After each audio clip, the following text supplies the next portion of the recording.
The widow stood where four roads met nothing, her shadow long and thin as a lie. The bundle in her arms didn't cry anymore, too cold, or too wise. Ruth Winslow had been walking since dawn. Her boots were splitting at the seams, her shawl more holes than fabric. The baby Hope, she'd named her. Though Hope felt like a word from another language now, was wrapped in a tattered quilt that had once been cream-colored. Now it was the gray of despair. The November wind bit through everything. Ruth knew she wouldn't survive the night outdoors. She'd known it for miles, but her legs kept moving because stopping meant accepting the end. She heard hoofbeats before she saw the rider. Grant McCoy came from the east, his horse steady beneath him, saddlebags heavy with winter supplies from town. He was a tall man, broad-shouldered, his face weathered but not unkind. He'd made his fortune in timber, owned half the mills in Montana Territory, but you wouldn't know it from looking at him. He dressed like any rancher-worn coat, decent hat, boots that had seen honest work. He pulled his horse to a stop 10 feet from her. Ruth didn't beg. She'd lost that capacity somewhere between the boarding house that evicted her and this godforsaken crossroads. She simply stated truth. I'm lost. Not the roads. She knew these roads. She'd walked every one of them looking for work, finding only judgment. She meant her life. Her whole existence had become a wilderness with no map. Grant studied her face. He saw the exhaustion, the shame trying to hide beneath dignity, the fierce protectiveness in how she held the bundle. He'd seen that look in his own mirror for 2 years, the face of someone who'd lost their way home. His response was immediate. Then follow me home. No questions about her past. No conditions. No charity wrapped in pity. Just action. Ruth's throat tightened. I can't pay you. Didn't ask you to. Grant dismounted, began adjusting his stirrups. Can you ride? I can try. That's all any of us do out here. He looked at her directly now, his eyes gray as winter sky. Try or die trying. The land don't care about your past, only what you do today. He helped her mount, then swung up behind her. Hope was tucked between them, finally warm. Ruth felt his heartbeat against her back steady, unhurried. First human warmth in months. As they rode, snow began to fall, the kind that starts soft and builds to fury. How far? She asked, her voice barely audible over the wind. Far enough, Grant replied, to leave whatever you're running from behind. Ruth closed her eyes. For the first time in 3 weeks, she stopped counting the roads. The storm came like judgment sudden, absolute, blinding. Grant felt Ruth's grip tighten on his coat. Hope made a small sound, not quite a cry. He turned the horse east, toward memory. His ranch was 2 hours ahead in good weather. In this blizzard, it might as well be 2 days. But 20 minutes west stood the old line shack, abandoned trapper's cabin where he and Anna had once sheltered during their courting days. He made the choice fast, safety over pride. The shack appeared through the white like a miracle, low-roofed. Stone chimney barely visible. Grant dismounted, helped Ruth down, and kicked the door open. The interior was rough dirt floor, a pile of old furs in the corner, cobwebs thick as curtains. But the fireplace was intact. Grant worked quickly. He built a fire while Ruth settled in the corner, nursing Hope with her back turned for modesty. The flames caught, pushed back the cold by inches. He boiled snow for water in a tin cup, shared jerky and hardtack from his saddlebags.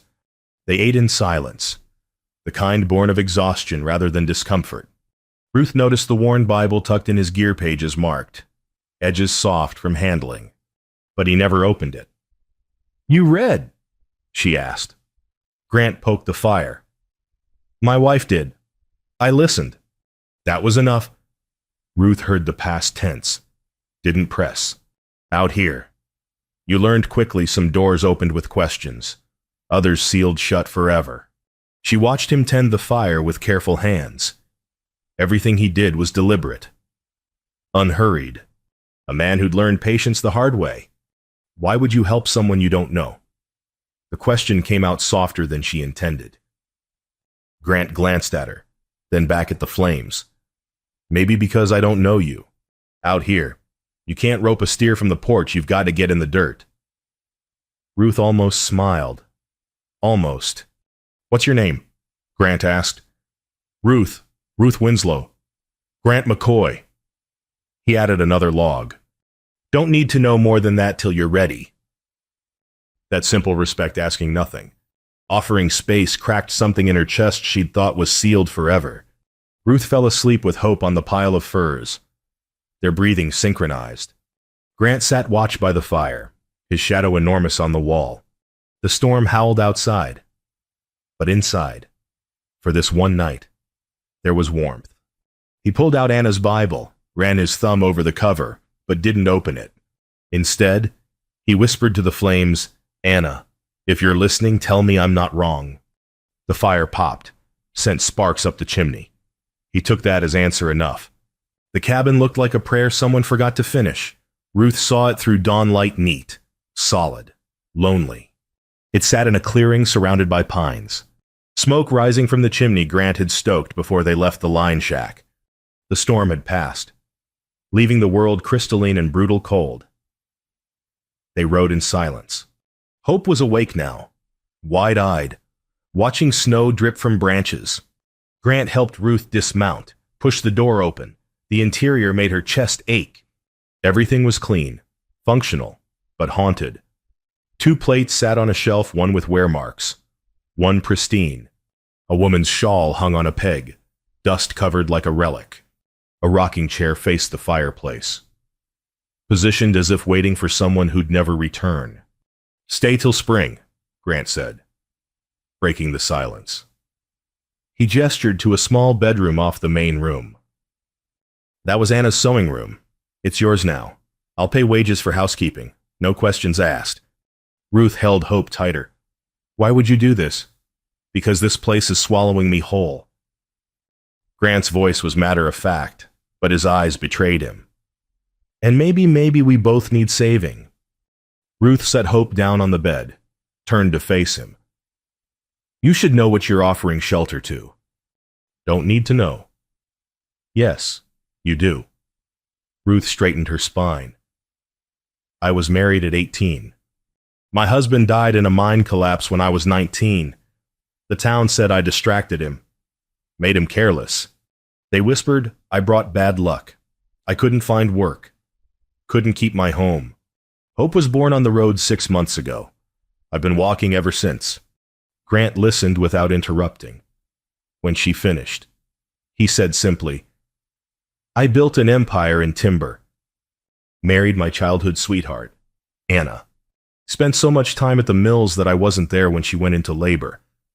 She died. The baby didn't make it either. His jaw tightened. I saved everyone's livelihood but couldn't save her. They stood in the space between their griefs, recognizing each other. The town will come, Ruth whispered. When they see me here, they'll come. Let them. Grant moved to the fireplace, stoked it. I stopped caring what people think when the only one who mattered stopped breathing. Ruth looked at the 2 plates again. Understood. He wasn't offering charity. He was offering mutual rescue. I'll stay, she said. That night, Grant set both plates on the table for the first time in 2 years. They ate stew in silence, Ruth's cooking, Grant's vegetables from the root cellar. Hope cooed from her basket by the fire. When Grant reached for bread, his hands shook, not from cold, from the weight of hope. Winter gave them routine. Routine gave them language. Language gave them danger. December settled over the cabin like a held breath. Ruth cooked, cleaned, mended clothes by lamplight. Grant chopped wood, repaired tools, checked his trap lines. They moved around each other with growing ease, the dance of 2 people learning to share space without collision. Hope thrived.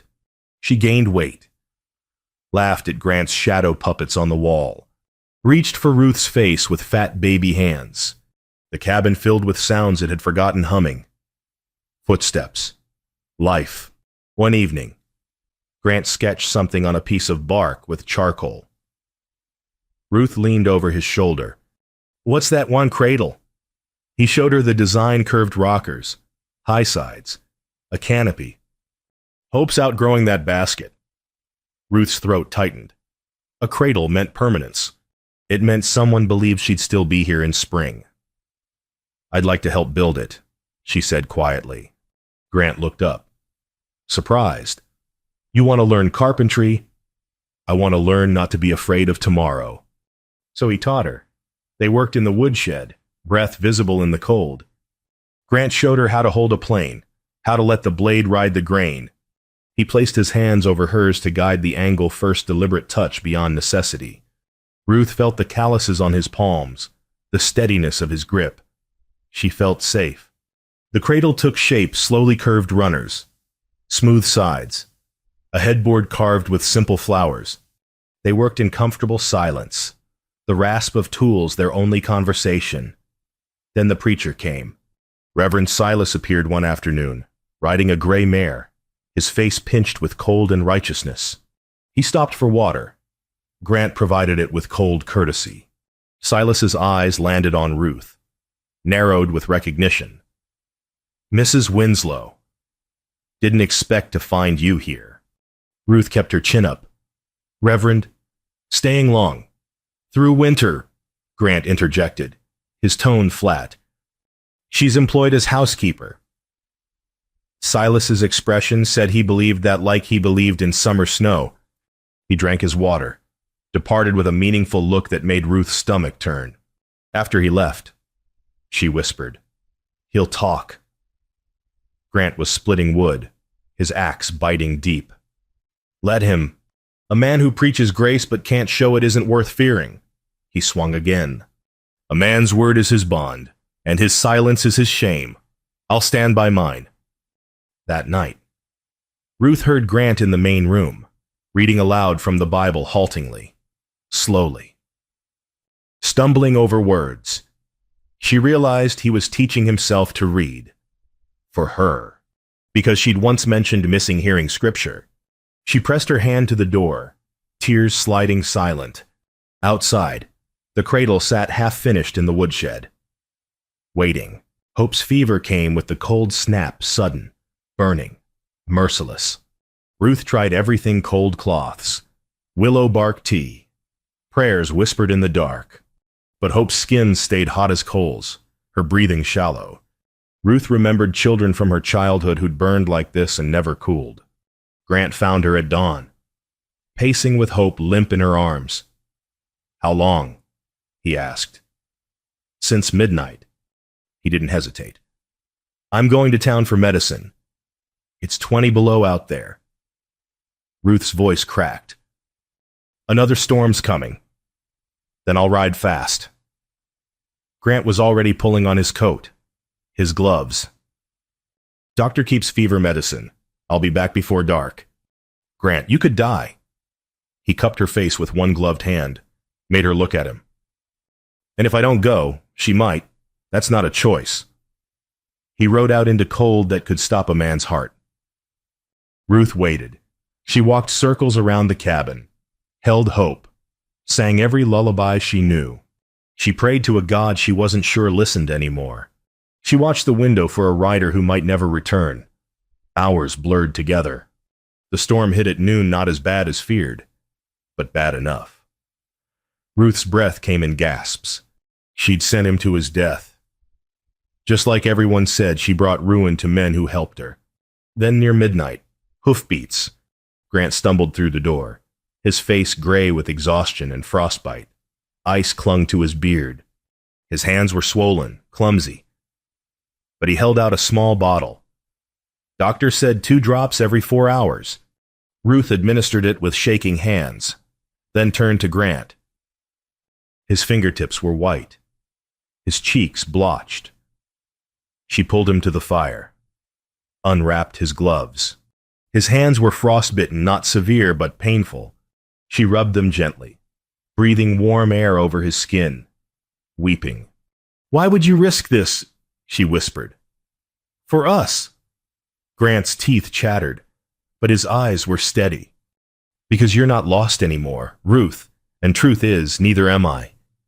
Ruth pressed his hands to her wet cheeks. Your hands will heal.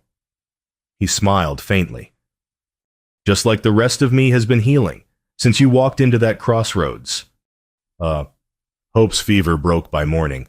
Grant's hands were bandaged, he couldn't work for a week. Ruth cared for him now, roles reversed. She fed him soup, read to him from Anna's Bible, sat beside his chair while he slept. One evening, he dozed off mid-sentence. Ruth covered him with Anna's shawl. It smelled like Ruth now, herbs and bread and hope.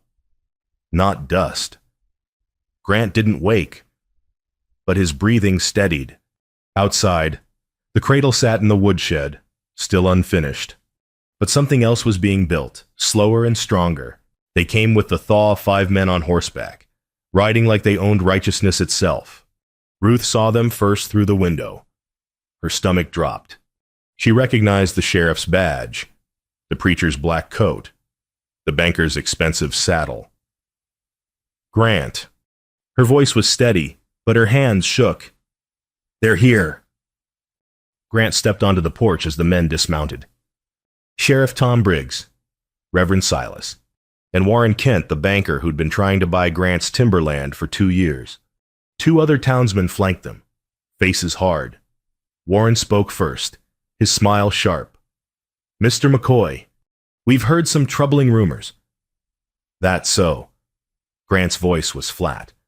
About a woman living here, unwed.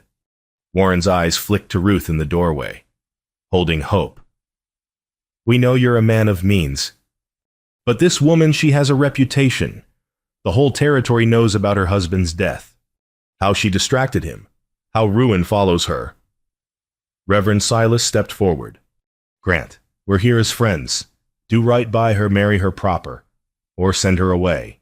This scandal affects us all. Grant opened his mouth to speak. Nothing came. Memory crashed over him, townspeople whispering after Anna's death, saying she'd been too delicate for frontier life, that he'd been selfish to bring her west. Their judgment had haunted him. Now, facing them again, his voice died in his throat. Ruth saw it happen, saw him fold. She straightened her spine, walked onto the porch. I'll leave. Ruth. Grant's voice was hoarse. I won't be your burden. She kept her tone even, dignity intact. I've packed before. I can do it again. Warren smirked. A wise choice. Ma'am. Ruth ignored him, looked only at Grant. His face was torn, paralyzed between fear and something he couldn't name. She'd seen that look before on every face that had turned away from her. Thank you for the shelter, she said quietly. It was more than most would give. She walked inside, began gathering her few possessions. Hope fussed, sensing tension. Grant stood frozen on the porch. The men watched him with satisfaction. You'll thank us later, McCoy. Warren said, a man like you needs to protect his reputation. The sheriff, uncomfortable, added, we're just trying to keep order. Grant. Ruth emerged with her bundle, Hope on her hip. She walked past Grant without looking at him, past the men who'd come to save his reputation by destroying hers. She headed toward the tree line. Grant watched her go. His hands, the ones she'd warmed back to life, hung useless at his sides. Inside the cabin, Anna's shawl hung on the peg. If he'd looked, he might have remembered her voice. Don't let fear make you small. But he didn't look. He just watched Ruth disappear into the pines, taking warmth with her. Warren clapped him on the shoulder. You did the right thing. Grant said nothing, because he knew he'd done the coward's thing. She walked until her legs forgot how to stop, until Hope's weight felt like the only real thing left in the world. Ruth made it a mile before exhaustion forced her down. She huddled beneath a pine, wrapping Hope inside her coat. The baby was quiet, watching her mother's face with solemn eyes. Ruth wasn't crying. She'd moved past tears into something colder, We've been lost before, she whispered to Hope. We'll find another road. But she didn't believe it anymore. Back at the cabin, Grant sat alone. The men had left. The silence was deafening. He stared at the 2 plates on the shelf, one used daily now, one waiting. He looked at Anna's shawl, still holding Ruth's scent. He saw the unfinished cradle through the window, abandoned in the woodshed. Then he opened Anna's Bible. A pressed wildflower fell out, the one she'd picked the day she told him she was pregnant. Glowing with joy he'd been too busy to fully see. He'd found it after her death, placed it here like a bookmark to a life he'd lost. He remembered her last words, whispered through pain. Don't let fear make you small. Be bigger than your grief. He'd failed her then, spent 2 years running from that failure. And tonight, he'd failed Ruth the same way let fear silence him when love demanded he speak. Grant stood abruptly, grabbed his coat. Dawn was breaking when he found her. Ruth was slumped against a tree, unconscious from cold. Hope tucked inside her coat, still breathing. Grant lifted them both, held them close, and rode faster than was safe. At the cabin, he built the fire to roaring, wrapped Ruth in every fur and blanket he owned, made broth. When she woke, disoriented, he was on his knees beside her. Why? Ruth's voice was weak. You let me go. I was wrong. Grant's voice broke. I was a coward. I let them make me small. It's too late. They won't.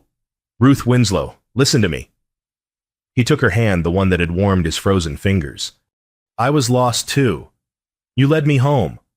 Now let me do the same. Ruth stared at him, tears finally coming. What are you saying? I'm saying I choose you. Grant pulled the wildflower from his pocket, showed her. Anna would have loved you. She'd have stood for you. And I should have stood for you too, but I let fear win. He pressed the flower into her palm. I won't make that mistake twice. Grant, marry me. Not because of them. Not in spite of them. Because you're the first thing that's felt like living since Anna died. Because Hope deserves a father who shows up. Because I'm done being a ghost in my own life. Ruth looked at the wildflower, at his face, at Hope sleeping peacefully now in the warm cabin. She didn't answer with words. She just reached for his bandaged hand, the one he'd frozen saving her daughter, and held it. Grant pulled her close, careful of her exhaustion. The wolf that chases 2 rabbits catches neither, he whispered. But the wolf who chooses one that wolf eats. Ruth almost laughed. Almost. Then I'll try, she said, echoing his words from the crossroads. That's all any of us can do. Outside, false spring died, real winter returned, but inside, something warmer than fire took root. A man can run from judgment only so long before he realizes he's been judging himself the hardest. Grant spent the next week teaching Ruth to read the passage from the book of Ruth in Anna's Bible where, You go, I will go. Where you stay, I will stay. She taught him the words. He practiced until his voice steadied, until he could read without stumbling. Then they rode to town. Ruth was terrified.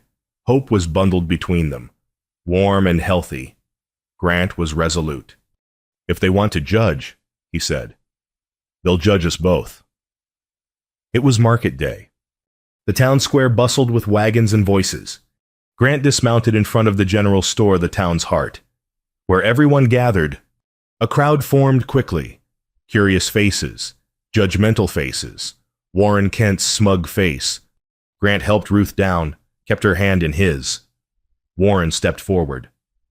McCoy, come to your senses. Grant's voice carried across the square. I've come to set the record straight. This woman, Ruth Winslow, is my intended wife. Any man who speaks against her speaks against me. Murmurs rippled through the crowd. Warren's smirk widened. You're making a mistake. She's worth 10 of your piety. Kent, Grant's tone was iron. She's stronger than any of you, kinder than most, and braver than I've been. Reverend Silas cleared his throat, but the appearance of impropriety. Grant pulled out Anna's Bible, opened it to the marked page. You want scripture. His voice was steady now, the words hard-won through practice. Ruth said to Naomi, Where you go, I will go. Where you stay, I will stay. Your people will be my people. Ruth here, he gestured to the woman beside him, said that to me when she stayed through winter. Helped me remember how to live. I'm just finally saying it back. He read haltingly but clearly, showing everyone that he'd changed, been humbled, been taught. Warren's face darkened. You'll be ruined, McCoy. I'll make sure every business in Montana knows you chose a ruin me then, Grant cut him off. I've got land, a strong back, and a family. You've got nothing but gold that'll bury you lonely. Silence fell. Then Martha Doyle stepped forward, an elderly widow, respected, sharp-tongued. The boy speaks true. She looked around at the crowd. Which of us hasn't needed grace? Who among us can say we've never faltered, never needed a second chance? She moved to stand beside Ruth. Others shifted uncomfortably. The sheriff removed his hat, nodded at Grant. A young mother offered Ruth a jar of preserves, eyes apologetic. An old rancher tipped his hat. Your Anna would be proud, son. The rancher said quietly. Warren stood isolated now, his power suddenly hollow. He mounted his horse and rode away without another word. Reverend Silas approached. Humble now. Grant, I spoke in haste. Forgive me. Grant studied him, then nodded once. Judge softer next time. Reverend, you can measure a town by how it treats its weakest. We've been weighed and found wanting. The crowd dispersed slowly, some nodding, some still uncomfortable, but the tide had turned. Grant lifted Ruth back onto his horse. As they rode home, someone started clapping Martha. Others joined. It wasn't celebration. It was acknowledgement. Something broken had been mended. Ruth whispered, You stood for me. Grant's arm tightened around her. I stood for us. Spring came the way all good things come slowly, then all at once, earning every bit of green. April found the cabin transformed. Grant and Ruth had built a new room through March for Hope as she grew. The walls smelled of fresh pine. The cradle sat in the corner, Hope outgrowing it already, pulling herself up on furniture. The cabin felt lived in, now Ruth's herbs drying from rafters, Grant's tools organized by the door, laughter instead of silence. 2 plates on the table, both worn from use. Anna's shawl, now Ruth's, hanging clean and honored. Outside, Ruth planted wildflowers along the front path, the same kind Anna had loved. She worked the soil with careful hands. Grant beside her, digging holes. I'm not replacing her, Ruth said quietly. Grant placed a flower into the earth. I know. You're honoring her. She led me here, to this moment, to you. They planted in comfortable silence, Hope crawling in the grass nearby, chasing a butterfly. Martha Doyle visited weekly now, bringing other women. They taught Ruth canning and quilting. She taught them fearlessness. Grant joined the men at barn raisings again, his reputation not just restored, but deepened. Warren Kent had left town. Rumors said he'd gone bankrupt trying to buy loyalty. The wedding was quiet, held at the cabin on a warm afternoon. Martha, the sheriff, a few neighbors attended. Reverend Silas officiated, humbled and sincere this time.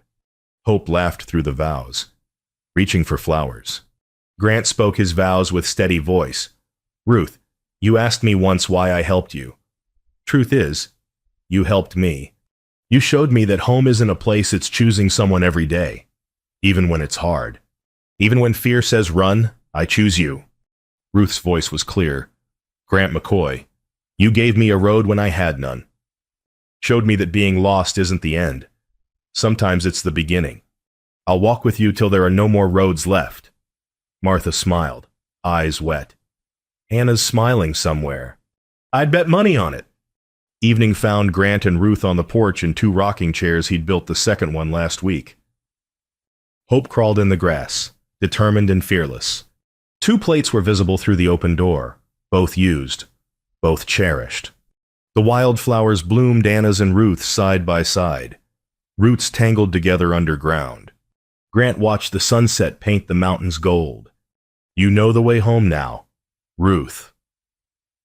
Ruth's hand found his, their fingers interlacing. She smiled the real kind, the kind that reached her eyes. I'm already there. They rocked in silence. Hope giggled, victorious over the butterfly she'd finally caught and immediately released. The door stood open, warm light spilling out into dusk. Inside, the unfinished cradle had been completed and outgrown, but something else had been finished in its place, 2 lives rebuilt, log by log, choice by choice, into something strong enough to weather any storm. Every good thing worth having comes the hard way. Every road worth taking starts with a choice to stay, to build, to love when it would be easier to run. Grant and Ruth had chosen, and in choosing, they'd found what they'd both been seeking in that snowy crossroads months ago. Not rescue, home, the end.